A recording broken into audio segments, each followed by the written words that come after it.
Hi, I'm Naomi Thompson, Head of Organisational Development for Benenden Health. I'm a mental health first aider and I'm also a Time to Change employer champion.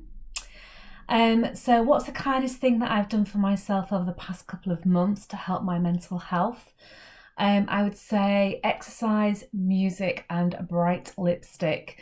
I've never been a gym bunny. I've spent my entire life thinking that the gym was a punishment for overeating.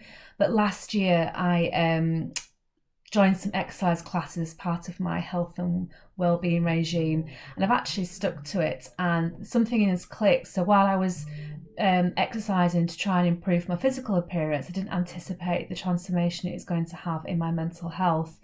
So in lockdown, I've kept it up. I go into my garden, I put my earphones in, I listen to my favourite music, and I just go for it. Give the neighbours something to laugh at.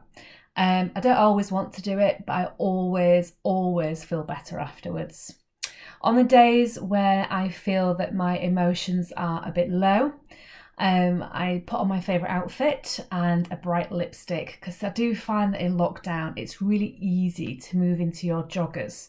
It's a really small thing, but it does make me feel better just temporarily about myself.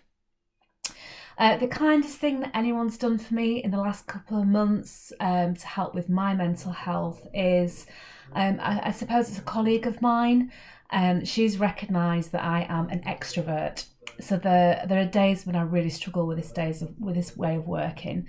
I get my energy from other people, so self-isolation doesn't really come naturally to me. And she also knows that I put a lot of pressure on myself as well. I set myself a really high standard. So balancing a busy full-time job and home learning can sometimes tip the balance. So she checks on me, and every morning without fail, she calls me. We both start really early in the morning for homeschooling, and she checks in on me every day, either by phone or through Teams or chats. And we just talk about those little nagging doubts and anxieties, and I feel that once I've verbalised them, I realise that most of my anxieties are just me needing to give myself a break. So, we say a problem shared is a problem halved. The kindest thing that I'd like to see happen in the future for mental health, or moving the mental health stigma, is I've started to see a shift, not just in my organisation, but in society as a whole, where people are asking, how are you? And not just the British kind of salutation of how are you, I'm fine. The real, how are you?